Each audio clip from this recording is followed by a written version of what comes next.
Hello, this is RDAuditors.com. So basically just wanted to touch on quite an interesting story, and you should be aware, especially if you're an activist, if you're handling sensitive data and basically using Proton.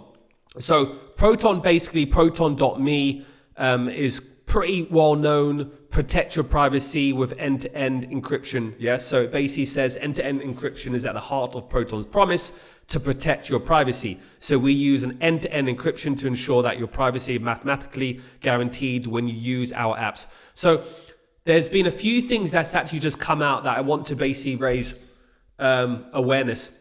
So part of this core of the controversy stems from Proton Mail providing the Spanish police with the recovery email address associated with the Proton Mail account of an individual using the synonymous name Exu Rondinera. This individual is suspected of being a member of the Mossos Esquadra Catalonia's police force and of using the external knowledge to assist the democratic tsunami movement. So what this is basically telling you here, and TechCrunch also raised an issue with this, that encrypted services Apple, Proton and Wire helped Spanish police identify an activist. So they essentially mentioned that the Spanish police sent legal requests through the Swiss police to Wire and Proton. Proton's actually a Swiss-based company, by the way. I know a lot of people say it's an Israeli, but it isn't. It's a Swiss-based company. And they requested identifying information related to accounts on two companies' respective platforms. So they basically listed organized crime as terrorism as the nature of the investigation. And then Proton obviously went ahead and they released this information. So people are very skeptical now of the situation, that it states that it's end-to-end, and then all of a sudden there's encryption, but then all of a sudden the data is then being released when there's investigation from the police. So we have Naomi Brockle. She basically mentioned here, Proton doesn't encrypt emails between Proton users.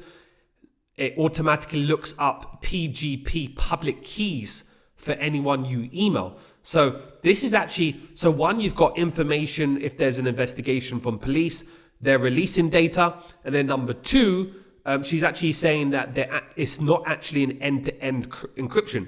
So they basically look up the PGP public keys for anyone you email. So this is opening up a massive can of worms. I'll add this in the description that you need to also be aware of and take that into consideration. I also remember literally when the late legend John McAfee in 2019, he actually mentioned this, and I want you to listen to it. Let me explain something to you. If you think you have any privacy whatsoever with an encrypted system, whether it's an email system like Proton Mail or an encrypted messaging system like Signal, you have no fucking privacy. Let me explain something to you. So he's basically just clearly telling people it's false that you believe that is an end-to-end encryption, as it clearly states here. He said that's not the case. It's a total lie. And then we're a lot more worms actually coming out telling you that you need to be very careful here. Then if you take a look at this, Swiss government looks to undercut privacy tech, stoking fears of mass surveillance. Remember, Proton Mail is actually based actually in Switzerland. Now the government is looking to actually undercut the privacy, stoking fears of mass surveillance. So what they're basically saying here, they could soon require service providers with more than 5,000 users, which Proton has. Proton probably has millions of users, to collect government-issued identification, retain subscriber data for 6 months, which in essence is a potential way that you can actually be hacked. So that's a non-starter. In many cases, disable encryption. So Proton say they have end-to-end encryption. The Swiss government is looking to disable encryption so they have access to all that data. Also retaining the data for 6 months. Like, what more do you want for a hacker to come along? And, that's just a honeypot waiting to happen there. So the proposals, which is not subject to not even subject to parliamentary approval. So they can actually move forward with this proposal, get it pushed, and they don't even need the the parliament, so the members of parliament, to actually pass this, right? So you don't need a vote of 20%, 50%, 7%, whatever it is, whatever the rules are in Switzerland, to push through this proposal. So this can literally just happen overnight. A large number of VPNs, virtual private network, essentially saying, and other privacy preserving firms headquartered in the country, they're basically really not happy with the situation.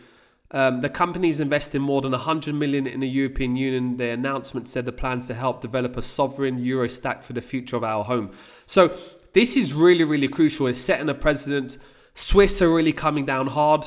Number one, they want to have access. They want to decrypt any encryption that exists. There's no end-to-end encryption. Naomi's basically saying Proton has access to public keys, need to be very careful. The late John McAfee clearly said privacy doesn't exist, so it's fool's errand. Proton's also releasing information so whenever there's an investigation, then they are releasing this to the police. So we need to be very, very careful of this. Activists out there, be very careful. So if you like this type of information, please like, subscribe and follow. If you require any audits, smart contract audits, protocol audits, penetration testing audits, security audits, kindly reach out to us. This is our focus and this is what we focus on. Take care.